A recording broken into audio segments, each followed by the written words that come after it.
ಸ್ವಾಭಿಮಾನಿ ನ್ಯೂಸ್ಗೆ ಸ್ವಾಗತ. ಇಂದಿನ ಪ್ರಮುಖ ಸುದ್ದಿಗಳು. ಸಾಗರದ ಎಪಿಎಂಸಿ ಆವರಣದಲ್ಲಿ ಕೃಷಿ ನಿರ್ದೇಶಕರ ಸಾಗರ ವಿಭಾಗದ ನೂತನ ಕಚೇರಿಯನ್ನು ಸಾಗರ ಶಾಸಕರು ಮತ್ತು ಅರಣ್ಯ ಕೈಗಾರಿಕೆ ಅಭಿವೃದ್ಧಿ ನಿಗಮದ ಅಧ್ಯಕ್ಷರಾದ ಶ್ರೀ ಗೋಪಾಲಕೃಷ್ಣ ಬೇಳೂರವರು ಉದ್ಘಾಟಿಸಿದರು. ಈ ಸಂದರ್ಭದಲ್ಲಿ ಸಿದ್ದಾಪುರ ಶಾಸಕರಾದ ಭೀಮಣ್ಣ ನಾಯ್ಕ್, ಸಾಗರ ನಗರಸಭೆಯ ಸದಸ್ಯರಾದ ಶಂಕರ್ ಅಳ್ವೇಕೋಡಿ, ಗಣಪತಿ ಮಂಡಗಳಲೆ ಹಾಗೂ ರವಿ ಲಿಂಗನಬಕ್ಕಿ ಸೇರಿದಂತೆ ಕೃಷಿ ಇಲಾಖೆಯ ಅಧಿಕಾರಿಗಳು, ಸಿಬ್ಬಂದಿ ವರ್ಗದವರು ಭಾಗಿಯಾಗಿದ್ದರು.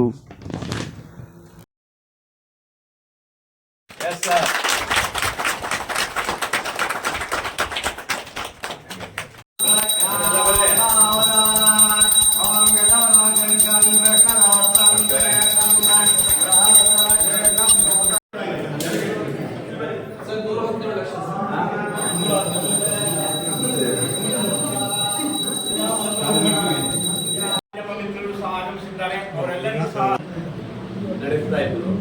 ಇವತ್ತು ತಮ್ಮದೇ ಆದಂತಹ ಸ್ವಂತ ಕಟ್ಟಡಕ್ಕೆ ಹೋಗಿದ್ದಾಗ ತಮ್ಮ ಮನೆಯೇ ಇವತ್ತು ಹೊಸದಾಗಿ ಗೃಹ ಪ್ರವೇಶ ಆದಾಗೆ ಖುಷಿಯಲ್ಲಿದ್ದಾರೆ. ಇವತ್ತು ಆ ಥರ ಸಂಭ್ರಮದಲ್ಲಿದ್ದಾರೆ. ಆ ಸಂಭ್ರಮ ಖುಷಿಯಾಗಿರ್ಬೇಕನ್ನೋ ಖುಷಿಯಾಗಿರ್ಬೇಕು. ಯಾಕಂದರೆ ಆ ಥರ ಚೆನ್ನಾಗಿ ಬಂದಿದೆ, ಬಿಲ್ಡಿಂಗ್ ತುಂಬ ಅದ್ಭುತವಾಗಿ ಬಂದಿದೆ. ಒಳ್ಳೆ ಮೀಟಿಂಗ್ ಮಾಡ್ಬೋದು ಅಥವಾ ಬೇರೆ ಬೇರೆ ಕೃಷಿ ಚಟುವಟಿಕೆಗೆ ಏನೇನೆಲ್ಲ ಮಾಡಲಿಕ್ಕೆ ಅವಕಾಶ ಇದೆ.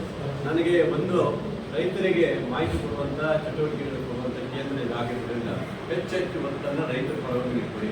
ಅದೇ ಮೇನ್ ಆಗಿ ಭಾಳ ನಾನು ಹೇಳಿದ್ದೀನಿ, ತುಂಬ ಸರಿ ವಿಷಯಗಳಿಗೆ ರೈತರಿಗೆ ಸಿಗುವಂಥ ಸೌಲಭ್ಯಗಳಿಗೆ ಯಾವುದೇ ಕೊರತೆ ಇಲ್ಲದ ರೀತಿಯಲ್ಲಿ ಸಿಗಬೇಕು. ಯಾಕಂದರೆ ನಮ್ಮ ಸರ್ಕಾರ ಬಂದ ಮೇಲೆ ರೈತರ ಪರವಾಗಿ ನಾವು ಸರ್ಕಾರ ಕೆಲಸ ಮಾಡಬೇಕು. ಹಾಗಾಗಿ ಯಾವುದೇ ಕುಂದು ಕೊರತೆಯಿಂದ ನೋಡ್ಕೊಂಡು ಮತ್ತು ರೈತರಿಗೆ ಸಿಗುವಂಥ ಸೌಲಭ್ಯಗಳನ್ನು ಕೊಡುವಂಥ ರೀತಿಯಲ್ಲಿ ಯಾವುದೇ ವಸ್ತುಗಳನ್ನು ಅವರಿಗೆ ನೀಡುವ ಮೂಲಕ ಮತ್ತು ರೈತರಿಗೆ ಯಾವುದೇ ರೈತರು ಬಂದರೂ ನಿಮ್ಮ ರಸ್ತೆ ಬಂದಾಗ ಗೌರವಿತ ನಡ್ಕೊಂಡ್ರೆ ರೈತರನ್ನ ಚೆನ್ನಾಗಿ ಮಾತಾಡ್ತೀರಿ. ಯಾಕಂದರೆ ಇವತ್ತು ಭಾಳ ಪ್ರಮುಖವಾದ ನಮ್ಮ ರೈತರು ಬೆನ್ನೆಲುಬು, ದೇಶದ ಬೆನ್ನೆಲುಬು ರೈತರು. ನಮ್ಗೆ ಏನಾಗಿದೆ, ಭತ್ತ ಬೆಳೆಯೋದು ಕಮ್ಮಿ ಆಗಿಬಿಟ್ಟಿದ್ದಾರೆ, ಅಡಿಕೆ ಬೆಳೆಯೋದು ಜಾಸ್ತಿ ಆಗಿಬಿಟ್ಟಿದ್ದಾರೆ. ಹಾಗಾಗಿ ಸ್ವಲ್ಪ ಮಾಡಲಾಗುತ್ತಿದೆ, ಸ್ವಲ್ಪ ಚೇಂಜಸ್ ಆಗ್ಬಿಟ್ಟಿದೆ. ಅಡಿಕೆ ಬೆಳೆ ಭಾಳ ಇದು ಭತ್ತದ ಖನಿಜ ಏನಿತ್ತು ನಮ್ಮ ಭದ್ರಾವತಿ ಹಿಡಿದು ಶಿವಮೊಗ್ಗದ ಭತ್ತದ ಖನಿಜ ಅಂತ ಇತ್ತು. ಈಗ ಭತ್ತದ ಖನಿಜ ಹೋಗಿ ಅಡಿಕೆ ಖನಿಜ ಆಗಿಬಿಟ್ಟಿದೆ. ಇದರಿಂದ ನಮ್ಮ ಸಮಸ್ಯೆಗಳು ಆಗ್ತಾ ಇದೆ ಸ್ವಲ್ಪ. ಆದರೂ ಸಹ ಅಡಿಕೆ ಬೆಳೆಯನ್ನು ನಾವು ಏನು ಮಾಡಲಿಕ್ಕಾಗೋದಲ್ಲ, ಅದು ರೈತರ ಧ್ವನಿಯಾಗಿರುವಂಥ ಮತ್ತು ರೈತರಿಗೆ ಆಧಾರವಾಗಿರುವಂಥ ಒಂದು ಅಡಿಕೆ ಅದು ಬೆಳಿಬೇಕಾಗುತ್ತೆ. ಹಾಗಾಗಿ ಕೃಷಿ ಇಲಾಖೆಯಿಂದ ಬರುವಂಥ ಎಲ್ಲ ಸೌಲಭ್ಯಗಳನ್ನು ರೈತರಿಗೆ ಮುಟ್ಟುವಂಥ ಕೆಲಸವನ್ನು ಮಾಡಿ ಅಂತ ಹೇಳಿ ಭಾಳ ಖುಷಿಯಿಂದ ಇವತ್ತು ಈ ಒಂದು ಕಟ್ಟಡ ಉದ್ಘಾಟನೆ ಮಾಡಿದ್ದೀವಿ. ಮುಂದೆ ನಿಮ್ಮೆಲ್ಲ ಫರ್ನಿಚರ್ಸು ಏನೇನಿದೆ ಎಲ್ಲ ಶಿಫ್ಟ್ ಮಾಡಿಕೊಂಡು ಒಳ್ಳೆಯ ರೈತರಿಗೆ ನಾವು ದೂರ ಆಗಲ್ಲ, ಎಲ್ಲ ಮಾಡಿ ಮತ್ತೆ ರೈತರಿಗೆ ಸ್ವಲ್ಪ ಕಾರ್ಯಕ್ರಮ ಮಾಡಬೇಕು. ನಿಮ್ಮ ಇಡಿಯಾಗಿ ಇದ್ದೀರಿ, ಬಹಳಷ್ಟು ಹೋಬಳಿ ಮಟ್ಟದಲ್ಲಿ ಹೋಗಿ ಒಂದು ಕಾರ್ಯಕ್ರಮ ಮಾಡಿರ್ಬೇಕು.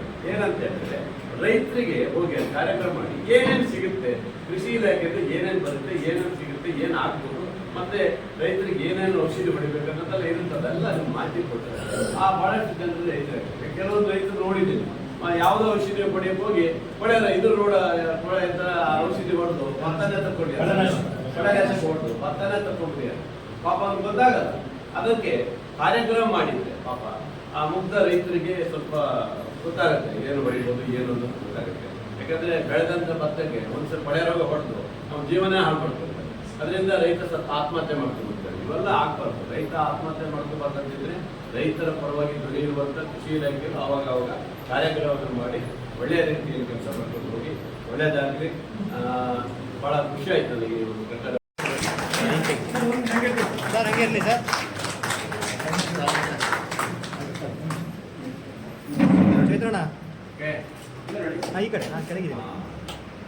ನಮ್ಮ